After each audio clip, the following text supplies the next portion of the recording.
Alright, now we're moving on to Luke. I just can't get it out of my head no matter how hard I try. You would be nothing without me. Your company would be buried in debt and you'd be begging on the streets if it weren't for me. I can still feel their stares. The way they judge me with their tiny empty minds, pinpricks on the back of my head and eyes all over me. Alright, so I think this is taking place right after the party. So please defer to Luke's bad ending part A for all of the things that I'm about to skip. Whee! Fast forward! Oh, bye, Hannah. We'll miss you. Hannah's my favorite. I'm sad. Dude, the first time I saw this, I was like, what the fuck? This guy sucks! Ah, that's right. You know, I don't know if it's just my screen resolution or what, but no matter how many times I play that, I never see her face under the covers. Yeah, but apparently, Luke said that he saw her face and he was like, got goosebumps all up his arm. Man, this is like the fastest I've ever played through Luke's route. I'm sure we've probably almost nearly chosen all of the options. So we can probably just speed through Luke's route every single time we do this. Which will save us so much time. Oh, look, it's the creepy maid. How's it going?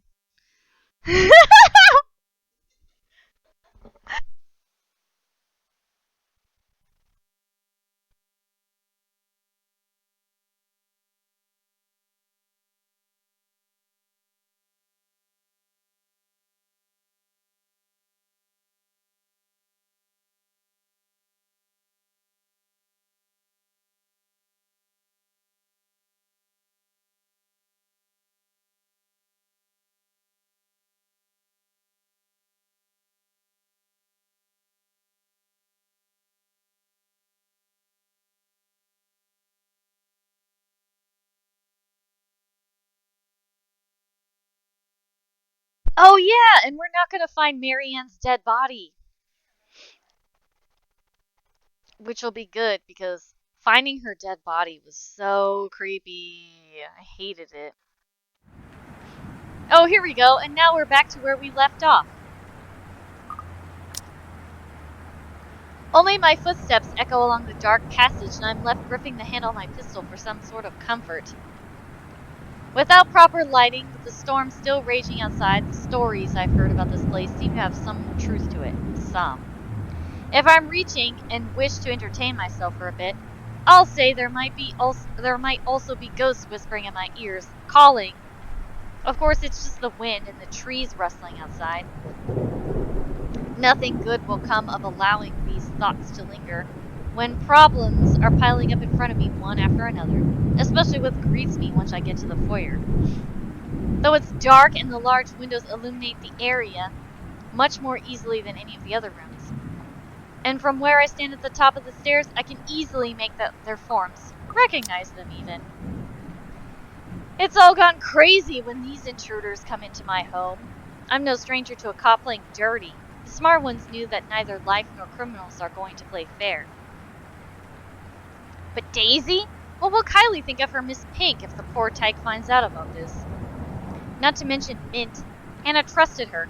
I trusted her to be a professional at the very least, for fuck's sake. Well, well, what have we here? If I were any less sober, I'd say this is the beginning of a joke.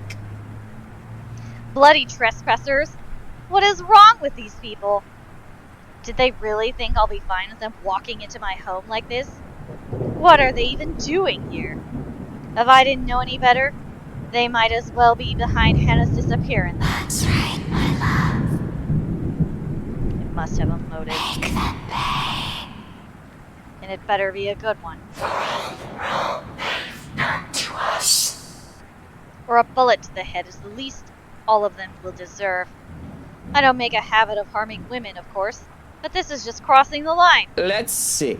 A high school teacher and an interior designer walk into a mansion. Thunder crackles once again. cutting me off. This time, his sound sits close enough that it nearly feels as if the windows and the ground itself are rumbling. All is deathly still for a moment. I don't let it stop me, however, as I slowly make my way towards them, taking one careful step at a time, relishing the expression of fear in their eyes. I suppose there's something ominous in this setting, with the heavy rain outside and the lack of lighting here. I kind of like it, to be honest. Adds something to the atmosphere. I suppose I must look like the villain now. But short of getting me close to them, a noise to my left distracts me, briefly halting my movements, while curiosity takes over every murmurs in my head. It's a good thing, perhaps, that I did, because as soon as I look up, I see him. The detective from a few days ago, the one Lee mentioned. Just as he's about to jump down from the furniture that has somehow ended up piled and blocking the door to the parlor. What happened there? Or did he really think it's alright to do that in other people's house? Loud. Teach him, my lord. Put him in his place. My hand's already moving before any rationale can stop me. Fingers firm at my gun when I finally release the safety from it and take aim. Not at him, but at his friends. They are his, aren't they? Why else would they be here together? Doesn't matter. I know his kind follows some form of moral standard. He won't let an innocent be harmed, especially people he cares about. My fingers on the trigger, more itching to shoot, but I hold back. Sure, I could have simply taken aim at him. But more than seeing him bleed, I want to see the expression on his face once he realizes everything he's done is futile. He's trapped. Lives are in my hand.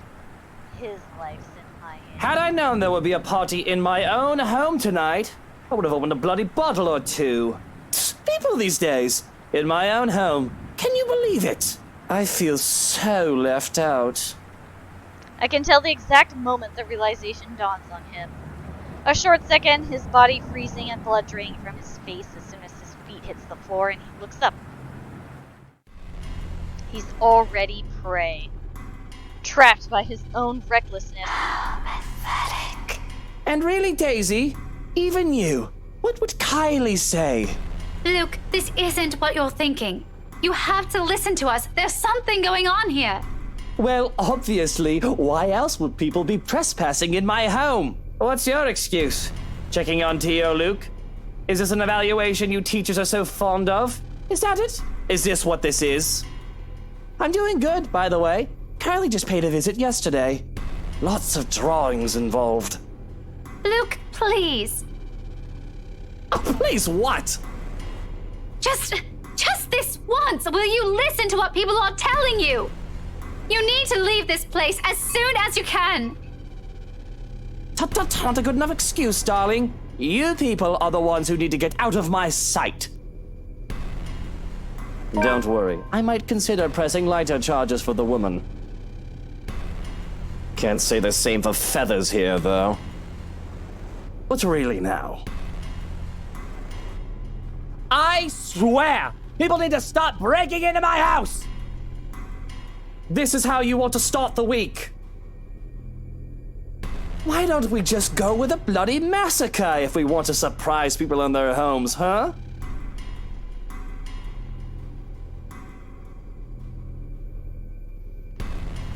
It's just a passing remark, of course.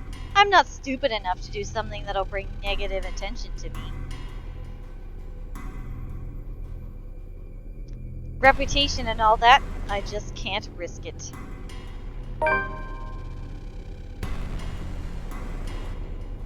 The thought of having more dead bodies here, it's already quite too much. It'll literally be overkill, especially for someone like me.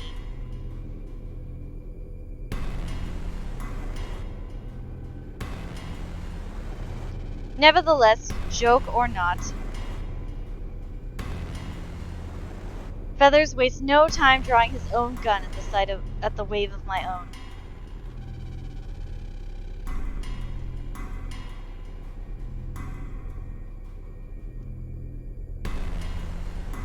Even if he knows it's already too late.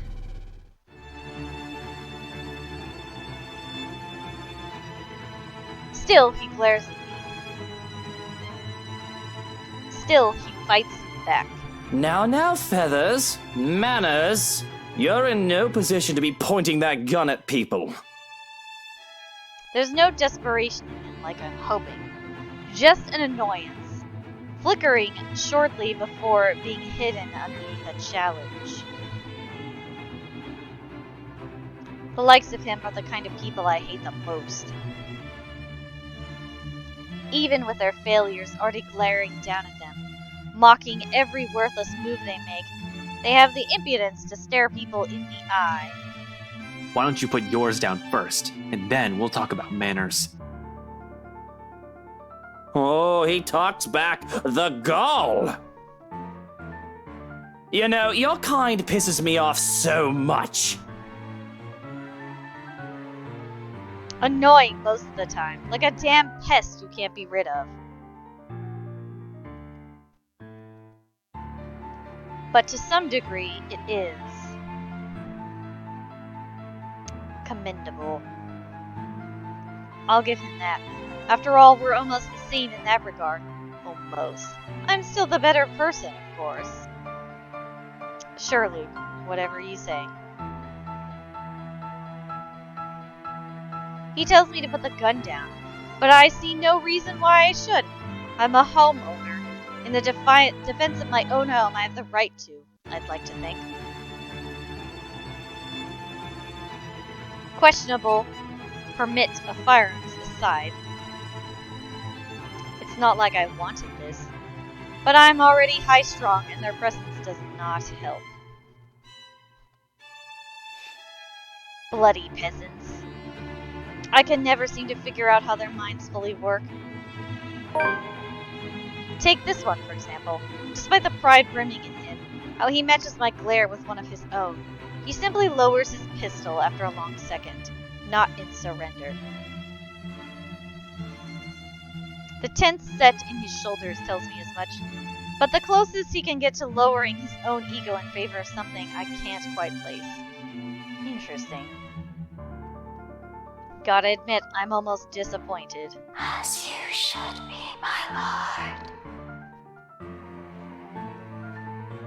I've expected him to hold on to until one of us shoots the other. Can't say it'll be more exciting that way. A bullet inside any part of my body isn't something I'd like to have on a bad day like today, or any other day for that matter. But it'll surely be predictable of him. And I'd like predictable. They're the kinds of people who are the easiest to deal with no matter the situation. With them, there's no second guessing what they'll do. He shoots, I shoot, one of us dies and the other walks away. Nothing complicated. Nothing requiring much brain power, just muscle memory. Who's the better shooter? End of story. Yet here he is, dragging a deep breath in and setting aside the only thing protecting him. I can easily shoot him this way, be done with this whole farce of a conversation. Instead, I find myself listening. A concession for a person who, in another life, would have also become the person I am today had circumstance allowed it. Damn shame. We might have gotten along. Listen, right. I need you to... But alas. You broke into my house, and somehow, you expect me to listen like a good little boy. Are you a bit touched in the head, Feathers? I'm not the one breaking laws here. Look here, fucker. If I wanted you dead, I could have done it so many times already. In fact, I can easily shoot you down right here, right now. And you won't be able to do a damn thing, even with that gun.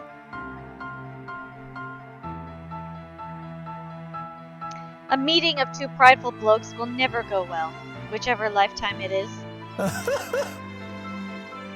and I can only laugh at his audacity, his lack of shame, and fear even facing the business end of my pistol. You know what I'm thinking right now? In another lifetime, we would have probably gotten along well. The best truth I can offer him. Not many people, those who have slighted me in particular, live this long to see it. And he should be grateful.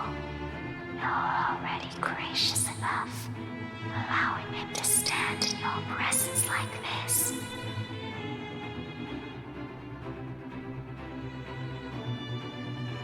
Yes, especially when he has a lot to answer. Preferably right now, because as generous as I have been so far, my patience has limits. My amusement can only last for so long. In 2 steps, I'm standing in front of him, grabbing him by the collar and resting the cold muzzle of the eagle against his temple. Luke, no!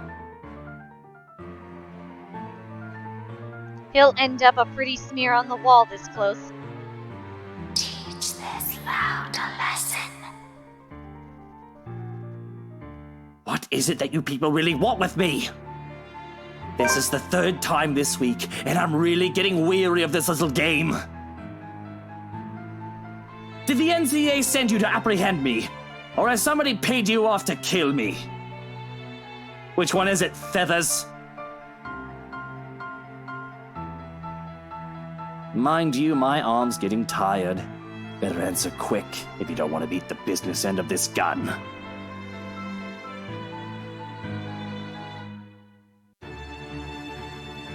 And he knows it. Of course he does. He's a trained officer, isn't he? But not many bother to be as cautious as him. One glimpse at my handgun's safety earlier is all it took for him to see I mean business. Similar, too similar. Or too alike in so many ways, it's funny. Down to the fact that he doesn't even flinch, no matter how heavy the threats in my words are. Even knowing how one flick of my finger on the trigger will be enough to end his sorry life. He should have caved in by now, started begging like so many others before him. Instead, he throws more vitriol, adds more kindling to a fire already burning. I'm not with NCA. I'm just here to help. There's something else in this house, and we're all in danger. You have to believe me, right? You need to let us go. You need to get out of here before it's too late. If you want to keep your sorry ass alive, you'll listen to people with more brain cells than you. Igniting it further, that I can't help but return it to him with equal fervor. We don't need him. Why, you insolent! We both decide to move in that moment, both our bodies tensing, each of us racing to get ahead of the other. However, before we can even get a head start, a voice unexpectedly rings above the chaos about to ensue. Hannah? You're not supposed to be here. For a moment I wondered if it had been me who had died and not her. After all, that can be the only logical explanation as to why I hardly draw breath while she stands there. Of course, another logical explanation would that be I'm high, and this is a really, really bad trip. Either reason doesn't suit me. Though it can't be very well the former. Even from down here, I can see the blood that stains her dress.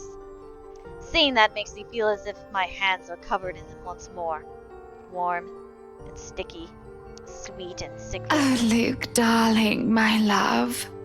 You look so upset.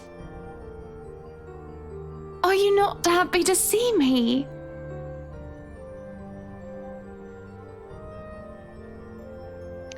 But let's be honest here. Any explanation, any reason as to why a dead woman walks once more is a bad one to me. Especially when it's one that I've killed. I mean, how even? How can this be? You're... Do you not find my presence desirable anymore, my love? What sort of sick joke is this? Tell me what's wrong, my dear prince. Does my presence leave you so speechless? She says with a smile on her face, tipped and forced. A dead body's parts doesn't seem as malleable as they would be on a living human. She takes a step forward, and her movements are stiff and choppy.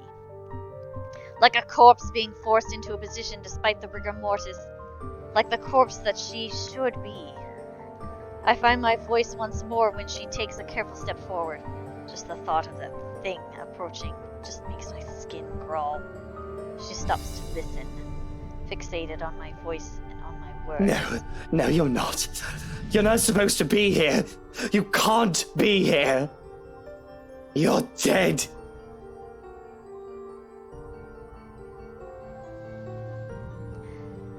The "I've killed you" is left unsaid, considering present. And I have returned. For you. You don't have to do this. You can still have it all, Luke. Just please, don't you love me? We would have been so beautiful.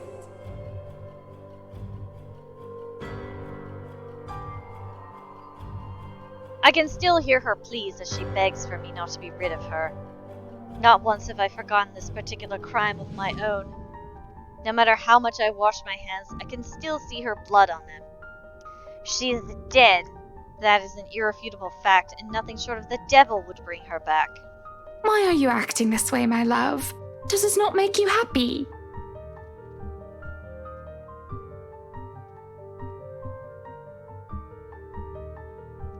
I feel like there's something I lodged in my throat, and my heart feels like it's being sat on with how tight my chest feels.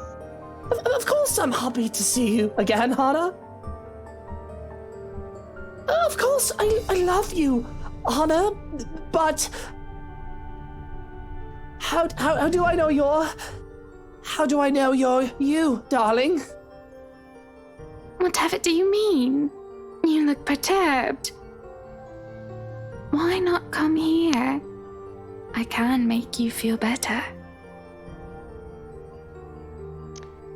If by act of some malevolent god she was back, I don't think she would take too kindly to what I'd done to her. This certainly isn't what I would expect. Not the fixated gaze or these loving words. There's no accusation in them, no anger, when Hannah has every right to look at me so. My guilt is overshadowed by the oddity of these illogical circumstances. No, stay where you are, stay back! Don't go near me! Don't touch me! It is that rejection which turns her expressions absolutely fearsome, and everything turns to complete and utter shit. Hannah's body ripples and shakes, as if she's about to have a seizure, until her visage ripples and changes. Golden yellow hair is slowly stained with inky black, and her face melts into that of the woman, the maid from before, with a menacing expression on her face. Along with it is the shifting of the very ground we stand on.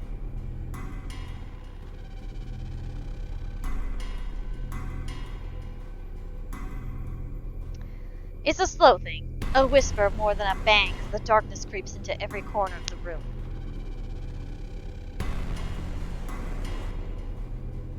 The walls shudder and groan, blood runs from the ceiling, crawls down the walls and stains the floor.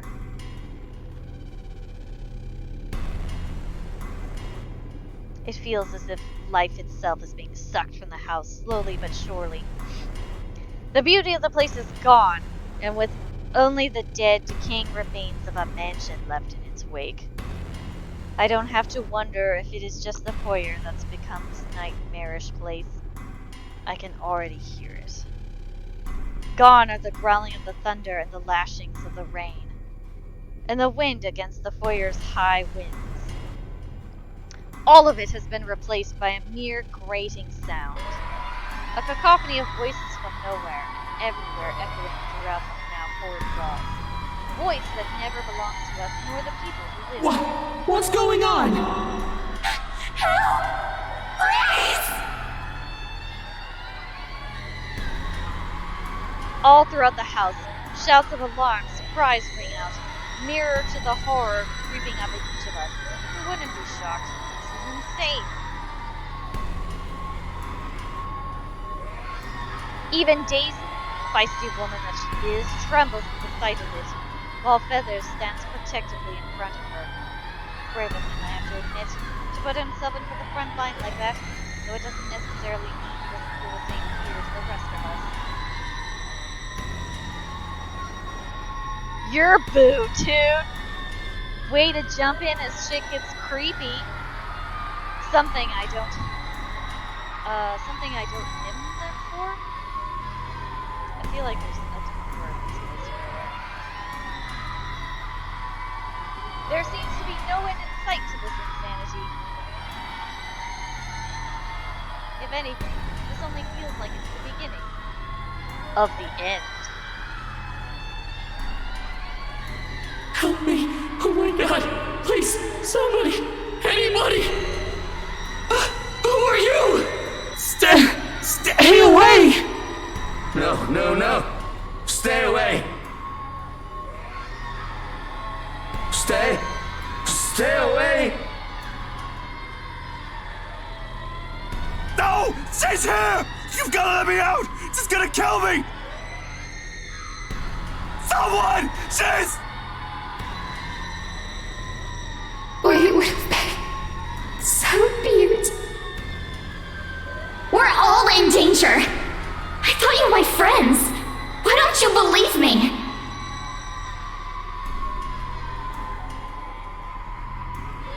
Their screams fill the mansion.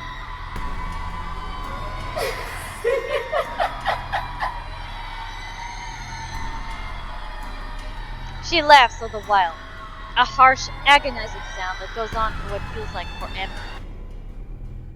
Until there is nothing but silence, her horrid smile and pale hands reaching out to me, calling, beckoning, pleading. I'm terrified. I really am, like I should be. But I have never been one to truly stay afraid. I've long learned that fear will not get me anywhere.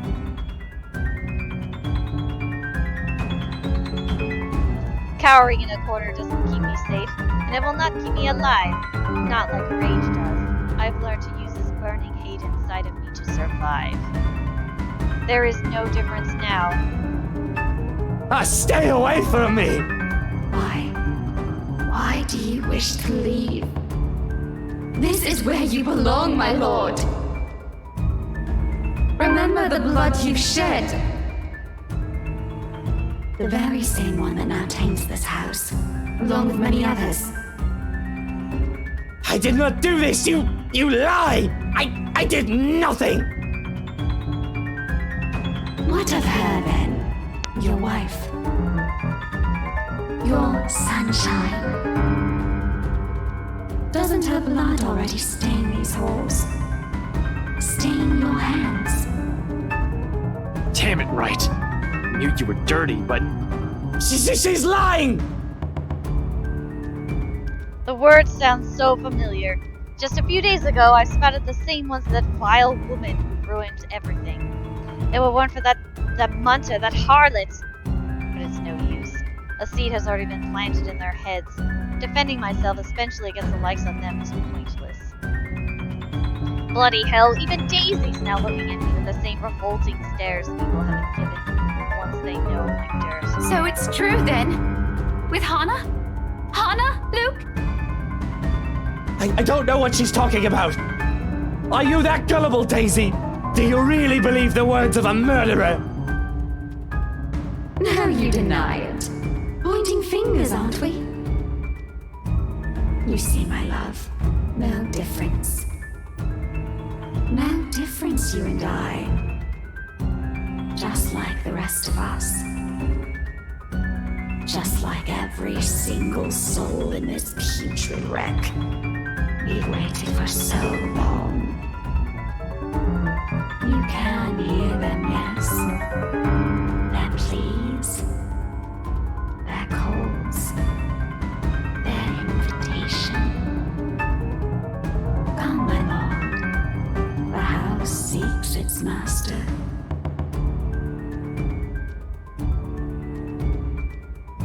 She, the monster, reaches out again. Her hands a gory, abhorrent sight, along with that smile spreading across her face. My body's already moving on instinct. stumbling back one step at a time in a desperate bid to be away from her. Anything to put distance between me and this vile creature. No matter what she says, I am nothing like her. I need to get out of this house. Out of this country, preferably. There's nothing for me here. Not anymore. Nothing to keep me tied to this place. With Hana gone, Shorkin likely taken by this woman as well, nothing's left to bind me to this wretched city. I can leave. My foot steps on something, sending me sliding on my back and flat on the floor. Beside me a paper, a familiar one flutters down. It's this thing again, from the open house, though it feels like a gimmick and more like a threat with what recent events. It must have fallen from one of these peasants in the commotion earlier. For a moment they appear conflicted to see it in my hands, but wisely keep their opinions to themselves, leaving the damn thing to simply bear its grisly message for everyone in the room to see. Help me. Help me! Help me! Is this what it is? What they've been telling us? Why everything in my life has gone to shit? Because of some stupid old letter? An invitation indeed. One I am not willing to accept. Not any time. From the top of the stairs, the creature moves again, drawing my attention back to her. Her gait remains slow and awkward as she walks forward, that smile never leaving her. But I don't. I won't give her the chance. I am not dying here. I certainly am not giving myself to a hideous creature like her either. Adrenaline kicks in, and despite panicked gasps and worried glances from the people in the room, I pay them no mind as I reach for the main door and, without warning, it slams open, revealing not the mentioned grounds like I am expecting. Before my mind can even comprehend what's happening, black tendrils have already coiled tightly around my limbs, dragging every person in the foyer into the room. None of us even get to scream when the darkness completely envelopes us upon the doors closing. Understand where your place is now, my love. You belong here. Is it so difficult to grasp? There's a moment of panic when the feeling of tendrils around my limbs finally dissipates. As soon as my eyes adjust to the darkness of the room, and I'm on my feet, I'm reaching for my knife and holding it out, watching and waiting for every movement. Using it as a way to put distance between me and these peasants. Who knows what they'll do to me? Now that they've known what I've done, there's only 4 of us in this room, 2 of them friends at that. Though Mint has already gone loon, crouched in a corner and muttering to herself. You can't really say anyone's safe from her. If anything, she's the one I should watch out for. I cannot trust these people not to turn on me. I cannot trust anyone. Not anymore. Not after this. Everything that I've built has fallen apart. All because these people came into our lives. You! All of you! This is all your fault! If I've died to this bloody case, I'm taking you all down with me! Calm down, Wright. The situation's already bad. You're just making it worse. You shut your mouth! If it weren't for you, or this letter, for all of you, none of this would have happened! Anna would still be... Suddenly, Daisy steps up and slaps the knife away from my hand. Don't you dare, Luke! Don't you dare put that blame on us!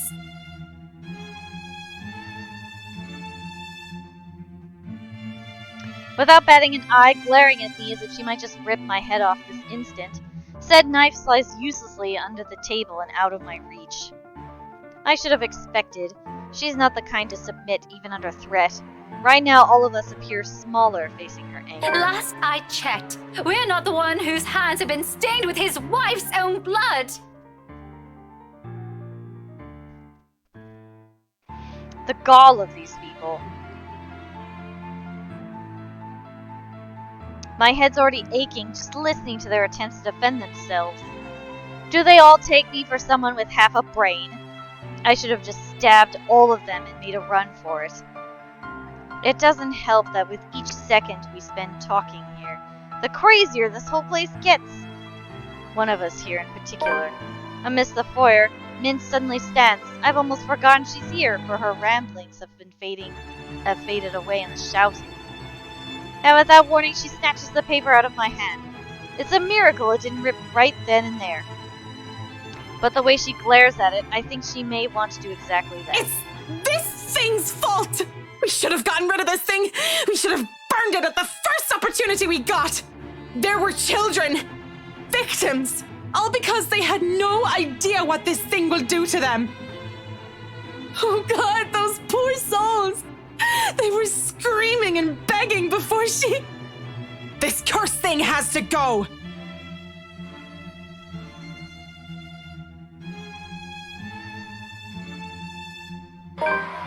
Oh, whoops.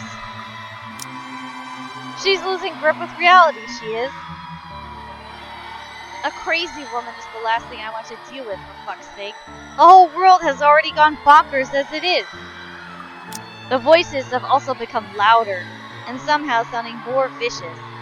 If the things in this room start floating, mark my words, I will fucking flip out.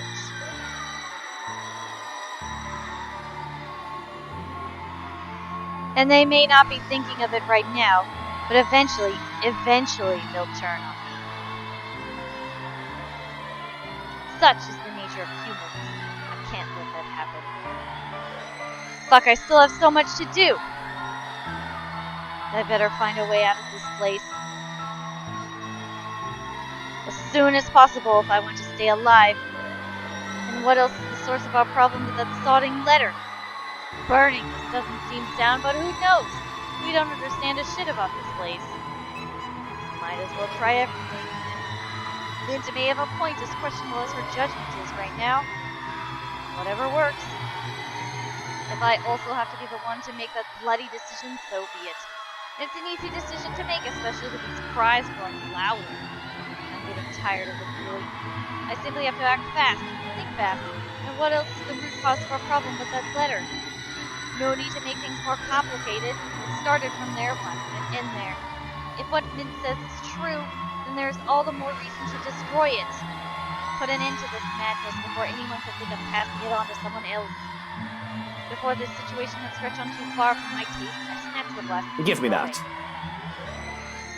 For a second, she appears offended until I take out Mum's lighter. The sight of it shuts them all up. But I have no need for their opinions. The next moment, I'm already setting the letter on fire.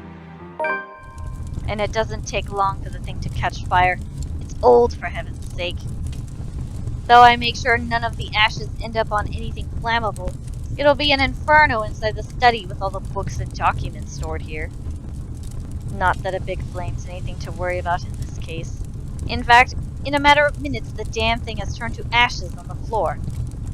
With nothing left to burn through, the fire dies, fades into thin air and a whiff of smoke, leaving only the awful scent of burnt paper in the room.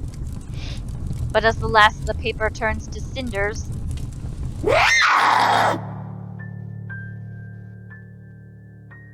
a sharp, agonized wail echoes from somewhere in the mansion, before quickly dying out, taking with her the horrors she brought upon this mansion. Slowly before our eyes, the mansion changes again. Blood fading from the walls, ceilings, and the floor, returning the place to its old beauty. Gone is the darkness, quickly replaced by the artificial lights in the room. Even the smell of blood and gore has completely disappeared from the room. Perhaps the only thing undesirable left are the dumbfounded looks they're giving. See? Wasn't that easy? For fuck's sake, you people need to get your heads checked. How did you all make it this far in life with that kind of thinking? Well, you can all thank me later for this.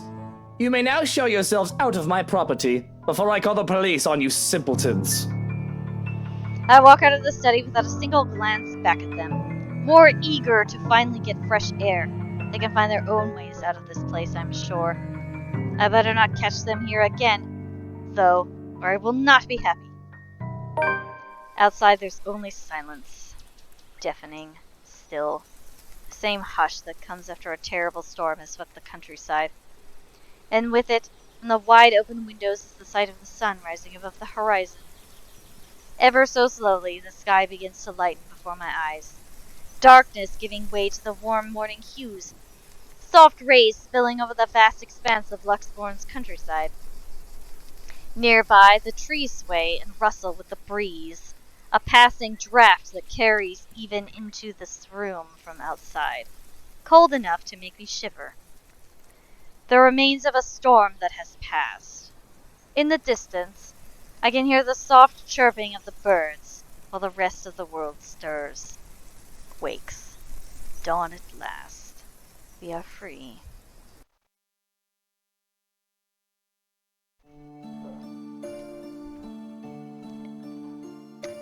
For undisclosed reasons to the public, the mansion is put back on the market months later, while Brow Realty Corporation faces criminal charges filed by one Luke Wright. After the news of the lawsuit broke out, the realty company's declaration of bankruptcy, rumors quickly spread across Luxborn City. But for those who still believe in the stories of the old, and those who know the truth, it is but a testament to the curse and the secrets the Ermengarde mansion has hidden for centuries. If there will come a time those will finally be revealed, only the hallowed halls of the mansion know. To this day, it stands silent. However, on nights when the wind howls and thunder booms across the sky, some still claim hearing of voices within, of cries and wails that fill the night, and desperate calls for help for anyone who dares to listen. As for those who once treaded its halls, although Luke Wright won his legal battle with Brow Realty Corporation, another tech leak places him and Wright under the spotlight. This time, however, when the Chief Inspector Harvey Lee's sudden absence, the businessman isn't able to escape close scrutiny. In an investigation headed by LPD's Inspector Ashton Frey, all of Wright Enterprises' illegal business dealings within the past 10 years have come to light. Although his involvement with other crimes is still being investigated, Hannah Wright's death in particular, the disclosure has caused a huge outcry, especially from the city's business sector. Sued on multiple grounds, the company is ultimately forced to shut down. Meanwhile, to avoid public outrage, the once affluent businessman immediately leaves the city. All of his bank accounts have been emptied, including his Luxborn apartments, leaving not a single trace or clue where he might be hiding. The last anyone has seen of the man was on a flight bound for Ireland. Till this day, no one has heard from him, and even his people from the old Wright Enterprise, who have all been left to deal with the aftermath. Though over the past few months after the situation has calmed, some have made claims of spotting him flitting in and out of the city, if only to check on those he has left behind. Months after her recovery, Marianne McCullough heads back to her homeland, ready to close a chapter of a past she has left hanging for so long. There, she visits Lorraine's grave, asking for forgiveness from the girl she had once loved, something she has intentionally avoided for years. In spite of this, a different regret still clings to her, one that has been left by what she had witnessed inside the mansion. She never returns to Luxborn after, leaving her interior design company in the hands of her secretary instead. But with her absence, the business eventually declines until they are forced to shut it. Unexpectedly, she turns to music years later, hoping it'll someday drown out the voices and the gruesome memories still lingering in her head. By some stroke of luck, or an unfortunate circumstance of fate, Marianne encounters Luke Wright once again, almost a year after she returned home. She meets the man in the local marketplace, newly settled, fumbling and confused. Although she is under no obligation to assist him, she reluctantly offers help after seeing him stumble on his Gaelic more times than she deems acceptable. It becomes a start. One thing happened after another, and somehow on nights when the memories become too unbearable for both, their respite is a night at the pub. To drink it all away. To forget. A comfort after their mutual loss. Whether it is a camaraderie that will eventually grow into something beyond friendship, only time can tell. In the months that follow, Rebecca Gale's become a prominent researcher within Luxborn's major academic circles, especially after writing what she discovered about Anselm Village and the Ermengarde Mansion. With the help from Professor Andrew Clark, she is soon able to secure funding to continue her research, presenting her findings yearly at local and international symposiums. Now, at the tail end of her current study, she hopes to publish her first book, correcting all the inaccuracies in the city's current history. A move supported by both colleagues, students, and friends alike. Though she knows she still has a long way to go before she can even begin to change people's minds about it, Professor Clark has warned her as much. She perseveres, doing it not for herself, for the sake of what she lost after the curse. As fresh as the wounds are still, this is how she remembers. The promised talk happens months later, after both Rebecca Gales and Ashton Frey have recovered from the immediate repercussions of the curse, even though things between them have started out awkward at first. With Rebecca mostly leading and Ashton having no idea what to do with the weight of the feelings the other has suddenly thrust upon him. Perhaps with the heavier expectations, they both come into the understanding shortly. Eventually, the two start dating. To no one's surprise, particularly those who have already gleaned the redhead's feelings for the man years ago. Usually they can be spotted together while on a trip downtown, when they aren't busy with their respective jobs, or life does not get in the way. It isn't exactly sunshine and rainbows like she has imagined all those years. Sometimes their conflicting tempers get in the way. In another, it's their different opinions. But with patience instead of a spat, they both try to work through their differences, slowly. Gradually, one step after another. Learning as they go. There's a difficult road ahead for them. Rebecca knows they're still quite a ways off from the fairy tale ending she has long dreamed of with him. But at the end of it, she thinks they're both happy, even if Ashton rarely says anything. He has always been that way, after all. This has been a long time coming. And after everything they've both gone through since childhood, they deserve to have this respite together. Following his success in bringing the Luxburn Forum case to a close, Ashton Frey receives a recommendation for the transfer to Luxburn's lead agency against the organized crimes. An endorsement eagerly backed by the newly appointed successor to the late Chief Inspector Lee, Abigail Harris. Knowing he'll have more resources, leeway, and a bigger chance at ultimately bringing Luke Wright to justice, Ashton Frey accepts. He still warns the people close to him against Wright and his associates, but only a friendly reminder now more than anything.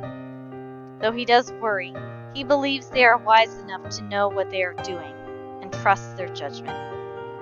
For now, he has decided to leave the evidence and the law to speak for itself and take care of the man once the proper time comes. Nowadays, police work and operations keep him busy, sometimes taking him away from the city he grew up in for days on end. A rare thing for him to enjoy once upon a time, yet this time he never loses his drive. Simply growing more determined after having found a clear purpose close to the rush and excitement he dreamed of as a child.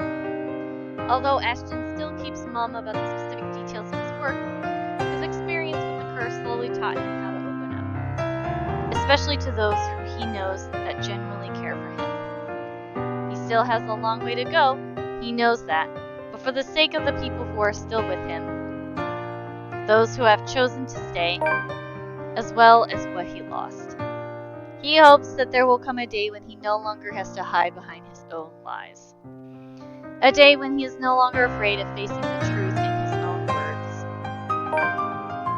In spite of the huge change in their lives, Ashton and Rebecca never forget to visit Isabel Santos. Bringing little stories they have no idea if she ever hears, but tells nevertheless, carrying a small prayer that they won't lose her. When they can afford it, they also help her aunt in caring for her. Something the woman appreciates, knowing she can't be there for the sleeping girl every hour of the day. However, though they want to remain optimistic on Isabella's chances, it dwindles with every failed attempt of the doctors to bring her out of the coma. And each passing day, the girl stays unconscious. Amidst the constant beeping of the machines in her room, Optimism is the only thing they can hold on to.